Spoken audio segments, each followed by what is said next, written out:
Hi, my name is Allison Potler, and I get the privilege of teaching your kids math this year.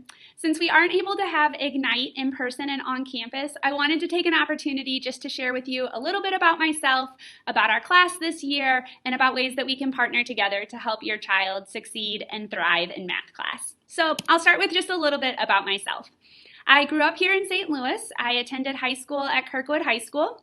After high school, I moved up north and went to college in Holland, Michigan at a small Christian school called Hope College. I absolutely loved it up there, loved living close to Lake Michigan, but after I graduated, moved back to St. Louis to start teaching at Westminster. I spent many of my summers at Kanakuk. I was a camper there for 10 years, and I worked there for many years throughout college and beyond. And I'm actually starting my 13th year teaching here at Westminster, which is crazy how fast it's gone by. I can't believe it's been 13 years, but it has been such a blessing to be a part of this community, to get to know the families in this community, to get to teach siblings, and so it's been just a tremendous blessing to be here for so many years. One of the most important things that I want you to hear is that I am here to help.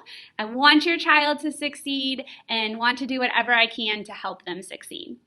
I tell the kids this, but I like for parents to hear it as well, that if they have any questions at all, please encourage them to email me, to reach out, to ask questions in class.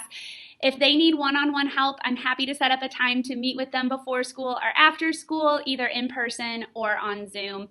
So please, if they are frustrated, struggling, have questions, encourage them to reach out because I am more than happy to help come alongside them and support them. This year in pre-algebra, we get to cover lots of different topics, and it's one of my favorite things about our curriculum is that we get to do a little bit of everything. There's so much variety to our curriculum, and there's so much that has real-life applications, and so we'll get to dive into a lot of those applications. We'll do a lot of activities that link what we're learning in class to real-life experiences. We'll also spend a ton of time this year focusing on understanding over memorization. So I don't want to just spoon feed them procedures or formulas and have them spit them back out to me because that doesn't actually stick in your brain. So we'll actually have lots of conversations about why does it work this way or how does it work this way. For example, recently we talked about multiplying two negative numbers and how that gives you a positive number. And we talked about why, not just that that's the rule, but why does multiplying two negatives give us a positive? So we'll have lots of conversations like that this year. I want to talk for just a few minutes about our homework routine because it might be a little bit different than other classes, and I think it'd be helpful for you to be familiar with what's happening with your students in class. So we are using lots of technology this year, which I am sure you are already well aware of, but just so you are clear, in our class, the daily plans are shared every day in Canvas. It lists out what we're doing and what the homework is so they can always use that as a reference. Assignments are shared through Shobi, so they're posted there. The students take it from Shobi and move it to Notability and complete the assignment in Notability. When they finish the assignment in Notability, they turn it back into Shobi.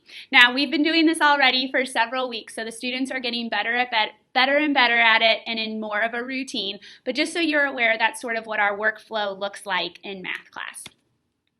Students will be assigned homework almost every day.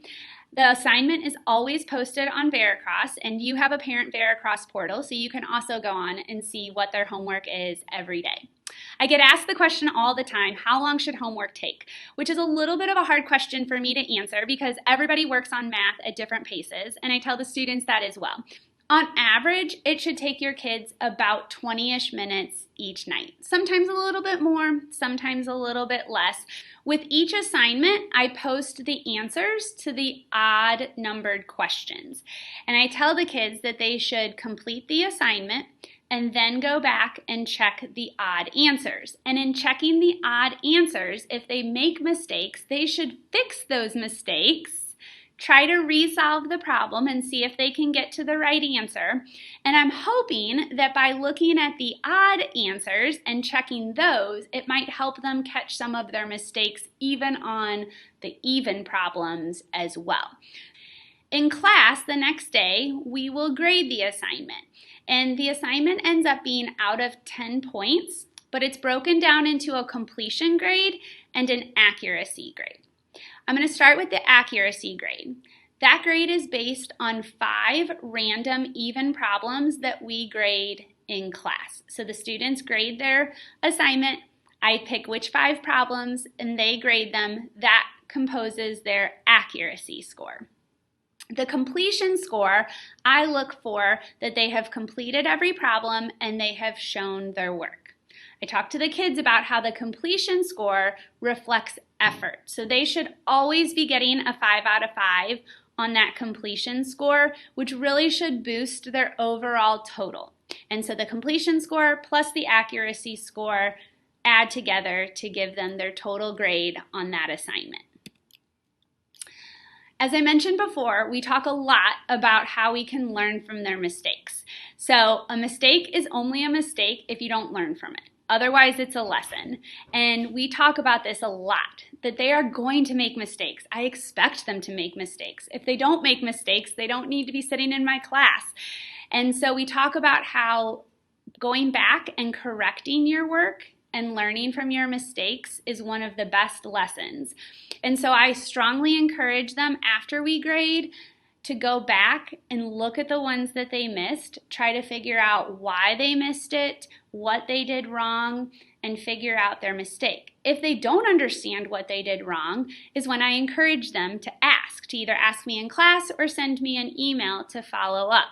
Because if they don't understand their mistake, then that's where I'd like to step in and help re-explain it to them. But we focus a lot on learning from our mistakes and correcting the ones that we got wrong to be able to understand how to do it in the future. Also, when I give tests and quizzes, I also encourage them to go back and check the ones that they missed. In fact, on tests, they will be required to do test corrections if they score below a certain grade. Again, if they don't understand it the first time, that's okay, but we're going to keep practicing it until we understand it. So, my hope is that that helps gives you a quick overview of who I am and a little bit more about our class.